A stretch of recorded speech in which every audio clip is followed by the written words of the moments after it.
What's up, everybody? We're back with another video for the first time ever.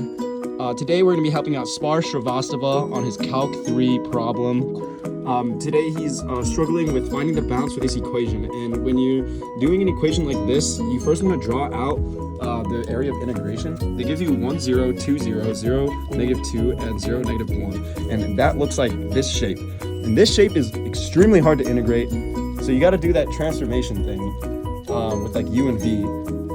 And to do that, they usually give you the equations for it, but this problem is kind of stupid and they don't give you the equations for it. So you got to pull it out of thin air, and when you pull it out of thin air, you kind of want to make it easier to integrate, make it in a way that's easier to integrate in the long run. So you want to make u equal x plus y and v equals x minus y. So you have it written down right here. Then you want to plot those values in terms of u and v, and so you get a shape that looks like this. You find that v is equal to 1, and also v goes from 1 to 2 here, and u goes from negative v to v, these two lines, negative v to v, and so these are your two bounds.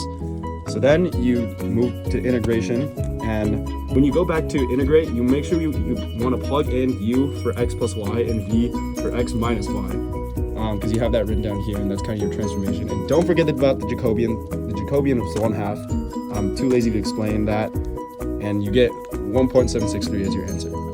I hope that was helpful, Sparsh. Goodbye.